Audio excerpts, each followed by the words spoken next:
What's up, everyone? Hi, happy new year. Oh my god, it's been so long since I just sat on this space to talk to you guys. So if you're new here, hi, my name is Linda Opanga. I'm a registered pharmacist by profession, and welcome to Riley Pharma, World's Best Doctors channel. So kindly subscribe to this channel for more insights about your health, and everything about like the health business. I'm here to give you insights. So it's the start of the new year. I should say happy new year. Happy new year. By the way, I had a joke where someone said in Kenya we say happy new year until the end of March, or when you meet someone for the first time you tell them happy new year in the new year. So happy new year, guys. So it's the beginning of the year, and most of you have resolutions. If not, you have your vision boards and you have what you want to achieve throughout the year. And today I am here to help you with that, to give you some of the tips to help you achieve your resolution. So if your resolution is to move to a new job, if your resolution is to maybe just be a better person when you're going for interviews, I'm here to help you. So today's video, as I've said, it's about navigating interviews. So you finished your internship, or you want to move from one job to another, and maybe you've been called for an interview. What are you supposed to do? And disclaimer, I've interviewed a few people. I've been an interviewer and an interviewee at the same time. So I've interviewed many people and I've attended interviews, and there are some things that interviewers look out for. And disclaimer, by the way, I am not a HR, and my opinion might not be like that of an expert, but I'm just here to give you a few insights from what I have observed so far. I have a few points written down, and I'm just going to read and explain to you in order to hack that interview, in order to move to your next job as per your vision board, as per your resolution. These are some of the tips that I have learned throughout my journey. So these are just my opinions. This is what I have learned throughout my journey in this career now.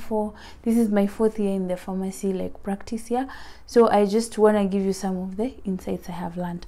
So the first one is and I'm going to even talk about the mistakes that I have seen and how you can avoid that and rectify that. So the first one is, first of all, when you're given your when you're called for an interview, the first thing that will actually sell you or not sell you is your CV. So let's look at your CV. So how do you revamp your CV in a way that it appeals to the interviewer, in a way that the interviewer will choose you instead of another candidate? So let's see how is your CV supposed to look like. So a CV has different subsections, and I would recommend you to use the Europass website. So you can just go and Google Europass. I'll leave the link in the description. Just go there and create your CV according to that. So it usually has a place for your description. First of all, your photo, your description, what you do, like a little biodata about yourself, and then your career goals or something like that. And then you start now listing your qualifications, your academic qualifications, and now your professional qualifications. So places that you've worked so far. So I'll leave that link there. And the mistake that I have seen is people not giving adequate description in their CVs. So for instance, I received a CV from one candidate, and it was like half a page. So what the candidate just did, he said from maybe 2012 to this, I was at this place, no roles, nothing, has not described what they were doing. And then the dates also. So if you look at some of the dates, some people never have the accurate dates, and it's kind of confusing. So if you have a CV, make sure when you write, like maybe I'm working at this company, these are my roles and responsibilities, so that if someone reads, they're able to know that this is actually what you've been doing. Number 2 mistake that people make is changing jobs after a short period of time. So most employers usually look out for someone who will stay in their organization for at least some period of time, 2 years, 3 years, something like that. So if in your CV you're like jumping from maybe one job to another, like maybe last year you were in this job, this year you want to move, the other year we were in another job, they look at employee retention. Like, are you that person? When you hear of an opportunity next month and you've just been employed, you will run and grab that opportunity. Or are you the person who will stay, build yourself for some time, and then you move? So make sure in your CV it doesn't reflect that you're constantly changing jobs from one job to another, because it will raise questions as why you're changing jobs frequently, because the interviewer will be like, yeah, why should I hire you yet next month if you get like now this opportunity, you're gonna move from this job to this job. This is not to encourage you to stay in a sort of toxic working environment or an environment where you're not compensated adequately and you get like another job that's maybe compensating you adequately. I mean, the economy is tough, so you can be bound to do that, but then also look at your CV and look at now how the employer will look at you when you'll be moving from one job to another. So another thing, having a gap in your CV. So by having a gap in your CV, I mean this is a point whereby maybe you're staying out of employment for some time. So that usually raises a lot of questions when you're doing interviews, because the interviewer will be like, from this period to this period, like, what were you doing? So if you are in school during that period, make sure you indicate that clearly during this period you were in school, or really do locums. So if you're doing a locum before you get formal employment, please include that in your CV so that you don't have like gap years. Then doing so many different jobs in different fields. So I observed that, yeah, especially for us, the young generation, we like to do a lot of things. So maybe aside maybe working in a community pharmacy, I'm a farmer, or I do like a side hustle or what. No, so this is what I want to discourage you. Like, when you're making up your CV, make sure it's professional, make sure it's related to the job that you're doing. So if you're doing farming like a side hustle and it's totally unrelated to the field of pharmacy, kindly do not include that, because, yeah, sorry to say, I once had a candidate who was doing like so many things at the same time, and they had included those things which were irrelevant to the pharmacy profession, they had included them in their CV. So when my employer was looking at that CV, then he said that, yeah, this is not like, this looks like a person who's just haphazard. Like, you're haphazard, you're everywhere, like no one can really tell what you're into, no one can really tell that you have a goal that you're working to, because you're just like floating everywhere. I know it's good to diversify, I know it's good to have your side hustles, but then when you're going for that specific interview, make sure your CV is tailor-made to meet what the employer requires from you, meet your professional qualifications.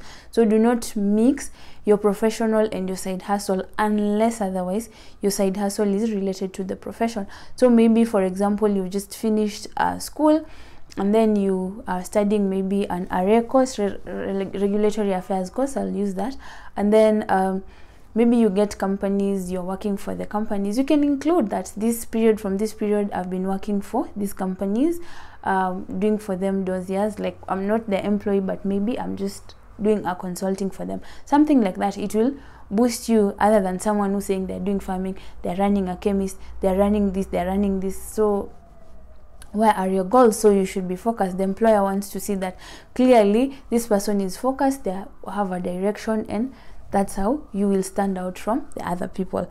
Another thing that I'm supposed to tell you is confidence. So yeah, you know, I've realized that confidence is key. Even if you do not have the technicalities, even if you don't have the experience in the field, but you're confident, it will sell you. Your confidence is everything.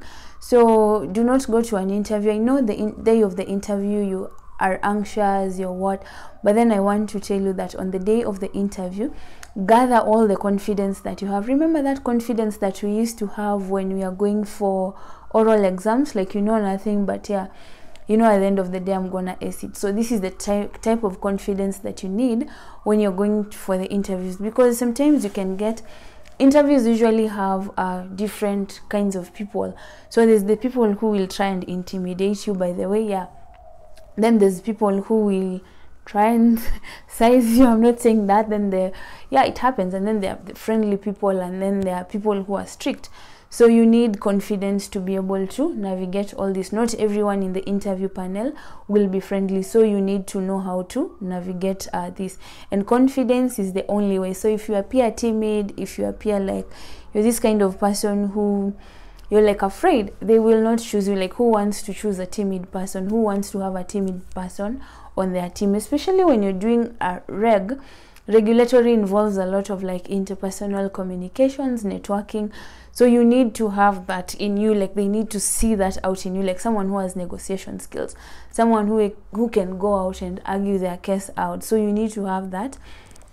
So look at the skill set that the employer is looking for, and just try to talk to yourself in the mirror before you go for the interview. Try to talk to your friends, try to talking to a camera. This will give you the interpersonal skills and the skills that they're actually looking out for, because when you talk to yourself in the mirror, when you talk to your camera, you gain the confidence. So confidence is key. Then another thing I want to tell you is to research on the company. So if you're going to this company, most likely the HR or one person in the panel will ask you, Linda, why have you chosen to come to our company? Like, why are you leaving this company and why are you coming to this company? So you should like have knowledge about the company that you're going to. And then they might also ask you, like, name some of our products and why are you so interested in coming to this company. So make sure you research about that company and all the activities that the company is doing, some of their products. It will make you look smart, like, hey, I even researched your location, you're located here, and I'm interested in joining your company because maybe it's I've looked at your goals and my goals, they go hand in hand, or something like that. Yeah, so you research about their culture, because when I was doing some other interview, I was being asked about now the company culture. So you have to go to their website, read. If you have friends who are in that company, ask. If you've ever heard of someone who's been in that company, go to LinkedIn, ask them, like, how is this company, what is their culture, then they'll be able to explain to you. Also on Matters company, they'll try and ask you why you're leaving your previous like you want to leave your current employment, current job, something like that. So they'll ask you, maybe, why are you leaving company A?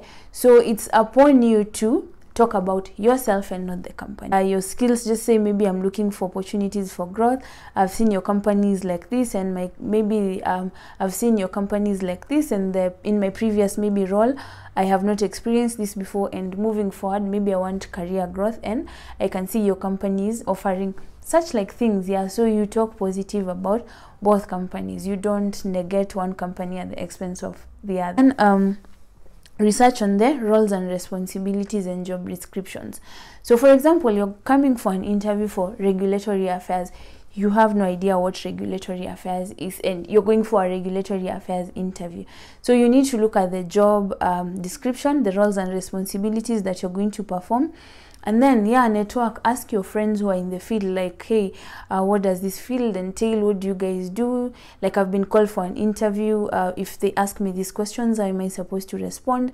And there are different guidelines online. Like, if you want to do PV, you can check the pharmacovigilance guidelines. Go research about it, what they do. Go even to LinkedIn, search pharmacovigilance personnel or manager. Look at the job description, look at the roles and responsibilities.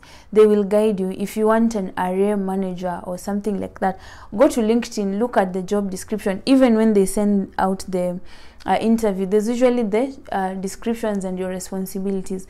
Go through them and know what the interviewer is looking for, so that when they ask you questions, then you're not just blank.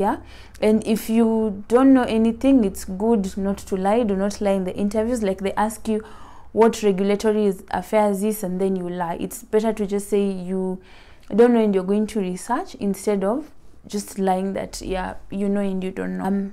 Extra curricular activities. So I'd tell you for sure,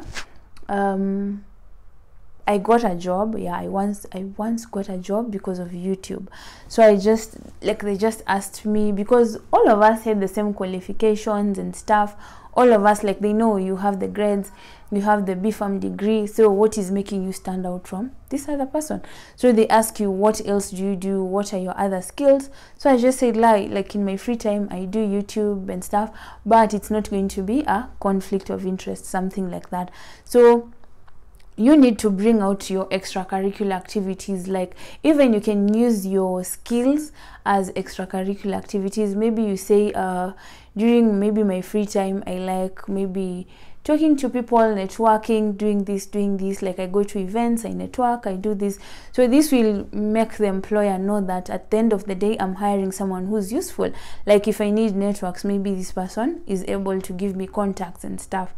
So use your skills to your advantage. Also look at the skill set that the employer wants, and then try to think about the skill, and don't just say I can work under pressure and then you keep quiet. Expound, give an example, like under what circumstance have you ever worked under pressure? How hardworking are you? Under what circumstance are you able to maybe prioritize your tasks and stuff? Don't just say that and keep quiet. Just say that and give an explanation, because that will give the employer an advantage. Sorry, that will give you an advantage over the others. And let's look at now networking. So the last thing I want to talk to you about is having a network of people around you. So what I've realized is most jobs these days, they work on referrals. Yeah, like maybe someone will call me and say, do you know someone who works in RA, like this person is leaving, tell them to send their CV, tell them to send a CV and cover letter to this email. So you should learn how to network. Like go for events, go to LinkedIn, talk to people, even in your, like maybe association. If you're a clinical pharmacist, go to HOPAC activities, go to these activities, mingle with other pharmacists, go to PSK events, mingle with pharmacists. If you are in regulatory, if you go to PPB, talk to other pharmacists, like know what they do, know which company they are in, and at the end of the day, by the way, that is how you get to land a job. So through your networks. So invest in your networks, invest in LinkedIn. I'll really emphasize on it. So yeah, I think this is these are some of the insights that I've had from my experience and from just what I've gathered for the last 3 years in practice. So yeah, that's it. If you have any questions, guys, let me know in the comment section. And if you found this video helpful, please give it a like, please share, please subscribe, so that we can grow. So thank you so much, guys. And if you have suggestions also for a video that you want me to do, let me know in the comment section. So thank you so much, and I'll see you in my next video. Bye bye.